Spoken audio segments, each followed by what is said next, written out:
Amado Señor, gracias por tu fuego consumidor. Tu santidad quema con pureza absoluta y refina con un calor que purifica y transforma. Te alabamos, Dios, porque en tu fuego está la vida, la verdad, la justicia, y ninguna oscuridad puede resistir el ardor de tu presencia. Y te damos gracias, Señor, porque tu fuego no destruye, sino que purifica. Gracias porque somos renovados y transformados a tu imagen al permitir que tu fuego consuma en nuestras vidas lo que no es de ti.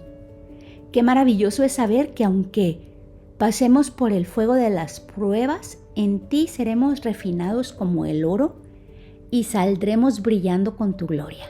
Te pedimos, Señor, que enciendas en nosotros ese fuego santo, que tu fuego consumidor arda en lo profundo de nuestros corazones, quemando todo aquello que nos separa de ti. Nuestros pecados, nuestros miedos, nuestras dudas, nuestras debilidades. Refina nuestro carácter, Señor, para que cada día nos parezcamos más a ti. Consúmenos con tu amor y purifícanos con tu santidad para que podamos vivir en completa entrega a ti, Dios.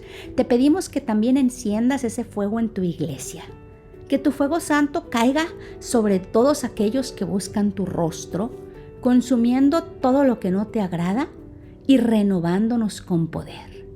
Aviva en nosotros un celo por tu reino, una pasión por tus propósitos y un anhelo ardiente de ver tu gloria manifestarse en la tierra. Que el fuego de tu Espíritu Santo arda continuamente en nosotros, avivando nuestra fe, encendiendo nuestro amor por los demás y fortaleciendo nuestra determinación de seguirte en todo. Que seamos llenos de tu poder y enviados como llamas vivientes al mundo para llevar luz a la oscuridad y esperanza a los corazones heridos. Señor, quema en nosotros todo lo que no es de ti y aviva en nosotros todo lo que es santo, justo y verdadero. Que tu fuego nos empodere para vivir vidas de servicio, sacrificio y amor. Te alabamos, Señor, porque tu fuego purifica, transforma y hace nuevas todas las cosas. Confiamos que tu fuego nunca se apaga, sino que arde con propósito eterno y divino. En el nombre de Jesucristo, amén. Hola, qué bueno que me acompañas a un día más de Biblia Diaria. Yo soy Claudia, hoy es 19 de septiembre y vamos a leer Esdras, capítulo 4 al 6 y Salmo 137. Oposición samaritana. Cuando los enemigos del pueblo de Judá y de Benjamín se enteraron de que los repatriados estaban reconstruyendo el templo del Señor, Dios de Israel, se presentaron ante Zorobabel y ante los jefes de familia y les dijeron: permítannos participar en la reconstrucción, pues nosotros, al igual que ustedes, hemos buscado a su Dios y le hemos ofrecido holocaustos desde el día en que Esarhadón, rey de Asiria, nos trajo acá.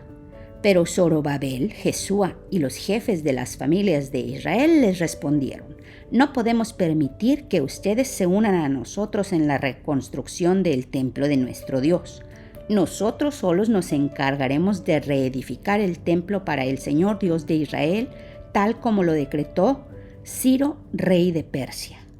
Entonces los habitantes de la región comenzaron a desanimar e intimidar a los de Judá para que abandonaran la reconstrucción y hasta llegaron a sobornar a algunos de los consejeros para impedirles llevar a cabo sus planes. Esto sucedió durante todo el reinado de Ciro, rey de Persia, y hasta el reinado de Darío, que también fue rey de Persia.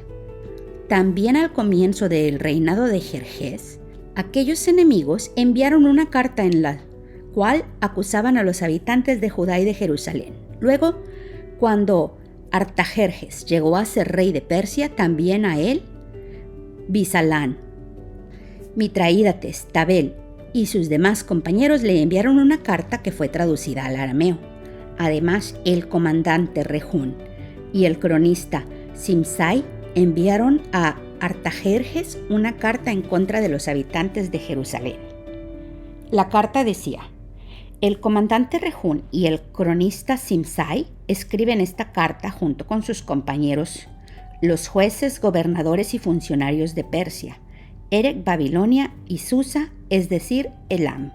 Esta carta la suscriben también las demás naciones que el grande y noble Asnapar llevó cautivas y estableció en la ciudad de Samaria y en las otras provincias al oeste del río Éufrates.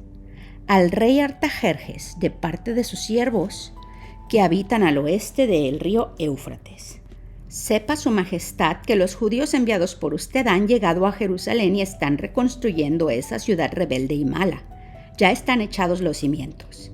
Sepa también su majestad que si esta gente reconstruye la ciudad y termina la muralla, sus habitantes se rebelarán y no pagarán tributos, ni impuestos ni contribución alguna, la cual sería perjudicial para el tesoro real. Como nosotros somos vasallos de su majestad, no podemos permitir que se le deshonre. Por eso le enviamos esta denuncia.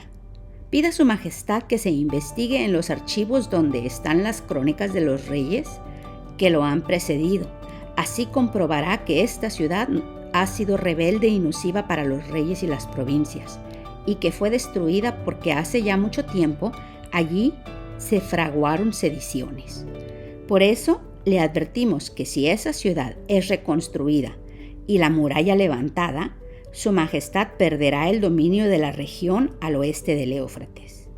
En respuesta el rey les escribió: al comandante Rehún y al cronista Simsai, y al resto de sus compañeros que viven en Samaria y en las otras regiones al oeste del río Éufrates. Saludos. La carta que ustedes enviaron ha sido traducida y leída en mi presencia. Di orden de investigar en los archivos y, en efecto, se encontró que anteriormente en dicha ciudad se fraguaron sediciones y se tramaron rebeliones contra los reyes, que en Jerusalén hubo reyes poderosos, gobernantes de toda la región al oeste del río Éufrates, a quienes se les pagaban impuestos, tributos y rentas. Por eso, ordénenles a estos hombres que cesen sus labores, que suspendan la reconstrucción de la ciudad hasta que yo promulgue un nuevo edicto. Sean diligentes en hacer cumplir esta orden, para que no crezca la amenaza de perjuicio a los intereses reales. En cuanto a la carta del rey Artajerjes, se leyó en presencia de Rehún, del cronista Simsai y de sus compañeros. Todos ellos fueron a Jerusalén y, por la fuerza de las armas, obligaron a los judíos a detener la obra. De este modo, el trabajo de reconstrucción del templo de Dios en Jerusalén quedó suspendido hasta el año segundo del reinado de Darío, rey de Persia. Se reinicia la reconstrucción del templo. Los profetas Ageo y Zacarías, hijo de Idó, profetizaron a los judíos que estaban en Judá y Jerusalén en el nombre del Dios de Israel que velaba por ellos. Entonces, Zorobabel, hijo de Salatiel, y Jesúa, hijo de Josadac, se dispusieron a continuar la reconstrucción del templo de Dios en Jerusalén y los profetas estaban con ellos ayudándolos.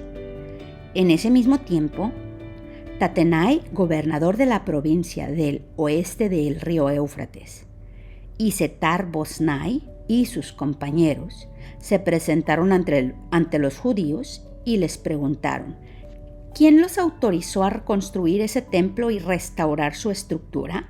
Y añadieron: ¿cómo se llaman los que están reconstruyendo ese edificio? Pero como Dios velaba por los dirigentes judíos, no los obligaron a interrumpir el trabajo hasta que se consultara a Darío y éste respondiera por escrito. Entonces Tatenai, gobernador de la provincia del oeste del río Éufrates, y Setar-Boznai y sus compañeros, que eran los funcionarios del gobierno de esa provincia, enviaron una carta al rey Darío, la cual decía: al rey Darío, un cordial saludo. Ponemos en conocimiento de su majestad que fuimos a la provincia de Judá, al templo del gran Dios, y vimos que se está reconstruyendo con grandes piedras y que sus paredes se están recubriendo con madera. El trabajo se hace con esmero y avanza rápidamente. A los dirigentes les preguntamos quién los había autorizado a reconstruir ese templo y restaurar su estructura, y cómo se llaman los que dirigen la obra, para comunicárselo por escrito a su majestad. Ellos nos respondieron: Somos siervos del Dios del cielo y de la tierra y estamos reconstruyendo el templo que fue edificado y terminado hace ya mucho tiempo por un gran rey de Israel. Pero como nuestros antepasados provocaron la ira del Dios del cielo, él los entregó en manos de Nabucodonosor, rey de Babilonia, el caldeo que destruyó este templo y que llevó al pueblo cautivo a Babilonia. Pero más tarde, en el primer año de su reinado, Ciro, rey de Babilonia, ordenó que este templo de Dios fuera reconstruido. También hizo sacar del templo de Babilonia los utensilios de oro y de plata que Nabucodonosor se había llevado del templo de Jerusalén y había puesto en el templo de Babilonia, y se los entregó a Sesbassar, a quien había nombrado gobernador. Ciro, pues, ordenó a Sesbassar que tomara esos utensilios y los devolviera al templo de Jerusalén, y que reedificara en el mismo sitio el templo de Dios. Entonces Sesbassar llegó a Jerusalén y echó los cimientos del templo de Dios. Desde entonces se ha estado trabajando en su reconstrucción, pero aún no se ha terminado. Ahora bien, si Su Majestad lo considera conveniente, pedimos que se investiguen los archivos donde están las crónicas de los reyes de Babilonia para saber si es verdad que el rey Ciro ordenó la reconstrucción del templo de Dios en Jerusalén. Además, solicitamos que se nos dé a conocer la decisión de Su Majestad con respecto a este asunto. Decreto de Darío. Entonces, el rey Darío ordenó que se investigara en los archivos donde se guardaban los tesoros de Babilonia, y en el palacio de Ecbataná, en la provincia de Media, se encontró un rollo que contenía la siguiente memoria. En el primer año de su reinado, el rey Ciro promulgó el siguiente edicto respecto al templo de Dios de Jerusalén: que se echen los cimientos y se reconstruya el templo para que en él se ofrezcan holocaustos.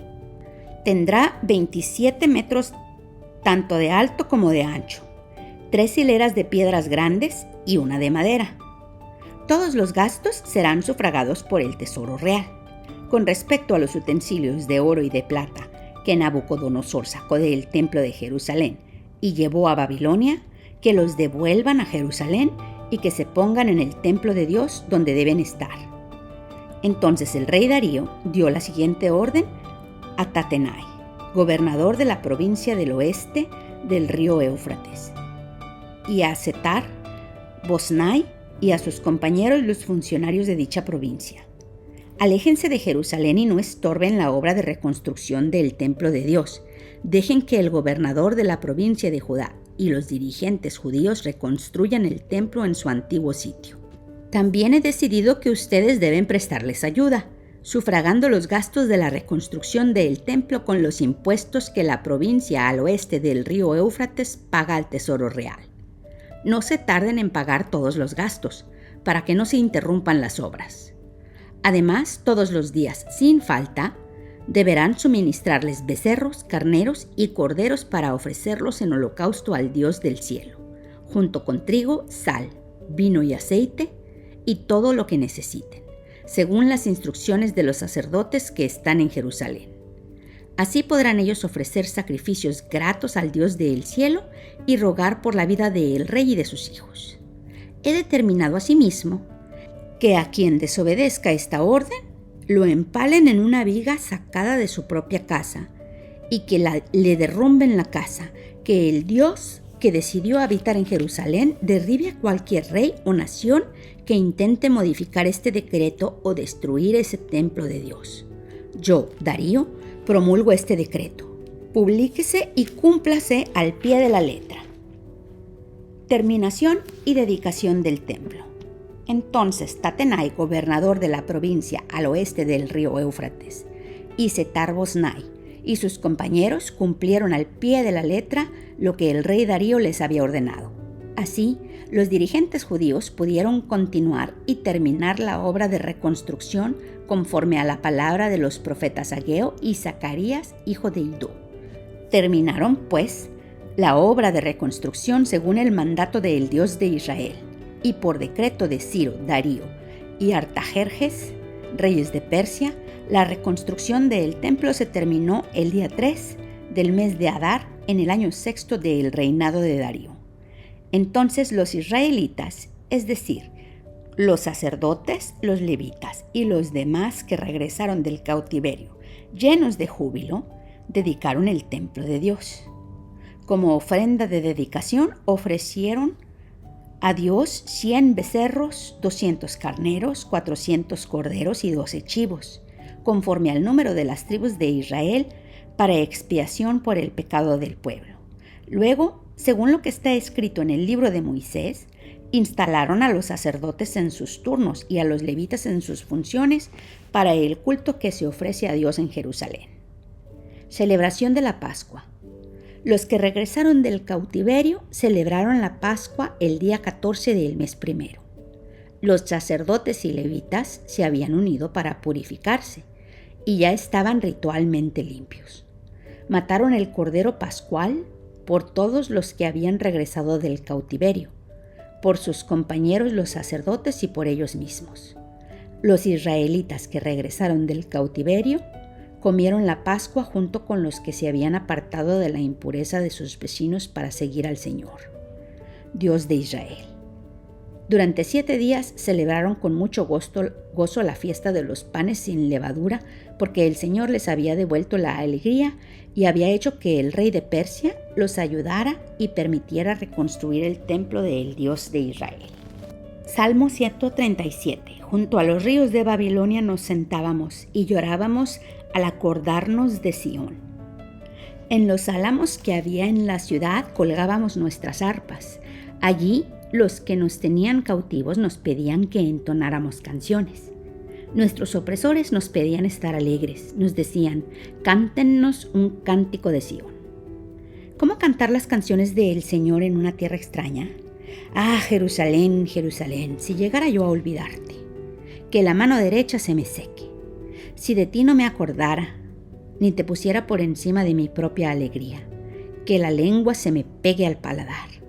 Señor, acuérdate de los edomitas, el día en que cayó Jerusalén. Arrásenla, gritaban, arrásenla hasta sus cimientos, hija de Babilonia, que has de ser destruida. Dichoso el que te haga pagar por todo lo que nos has hecho.